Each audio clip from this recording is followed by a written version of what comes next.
அது முடிச்சுட்டு அன்னைக்கு கான்வர்சேஷன் வேற போச்சு அவங்க 2 பேருக்கும். அவன் அப்பயே வந்துட்டு ஆமா நான் அப்படிதான் உனக்கு வேணும்னா இரு, வேணானா போ, உனக்காகலாம் என்னால் வந்துட்டு என் கேமெல்லாம் விட்டு இருக்க முடியாதுன்ற மாதிரி அவன் பேசி கத்திட்டு இருப்பான். ஸோ அங்கேயே அது பிரேக்கிங் பாயிண்ட் ஸ்டார்ட் ஆயிடுச்சு. ஓகே, இதுக்கப்புறம் அவங்க தனியாக தான் மேபி விளையாடுவாங்களோ அப்படின்ற சும்மா கூட பேச்சுக்கு இருப்பாங்க, சம்பவம் திரும்ப சேர்ந்துருவாங்க பாருங்க. ஐயா என்ன ஸ்கிரிப்ட் எல்லாம் பயங்கரமா சொல்றீங்க பாருங்க, நடக்கலன்னா கேளுங்க. ஐயா அவங்க 2 பேரும் அப்படிதான் ஐயா பேசுவாங்க, அடிச்சுப்பாங்க.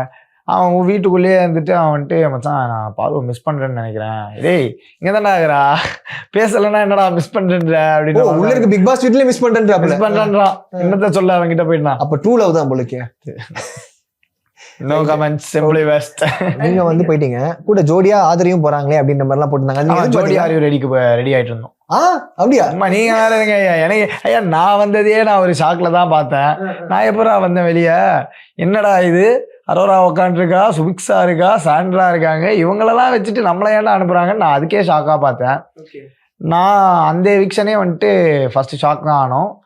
அண்ட் அது பின்னாடியே இந்த கொஞ்சம் குரூஷியலான வீக்கெண்ட்னால நாங்கள் ஒரே எவிக்ஷன் தான் இருக்கோம்னு நினைச்சோம்.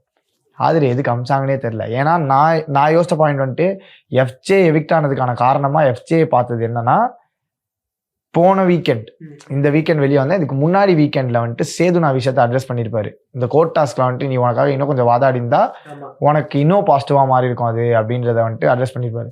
அது என்னோட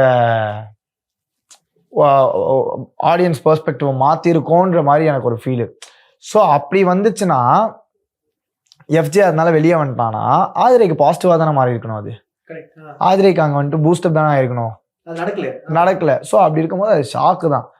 ஆதிரை வந்துட்டு இப்போ அகைன் எஃப்ஜேவால ஆதிரை வந்துட்டான்னு யாராலையும் சொல்ல முடியாது. எஃப்ஜே கூடயே வந்துட்டானா சொல்லலாம். பிளாட்ஸ் எல்லாம் 12-15 லட்சம் சொல்றாங்கல்ல, அது வெளியே பாப்பப்பட்டி பிரிவு KIT காலேஜ் பக்கத்துல ஸ்ரீ பேபி ப்ளூ ஜேல ஜஸ்ட் 8.9 lakhsல ஸ்டார்ட் ஆகுது. இதுதான் சரியான டெசிஷன். Call 9600 831182.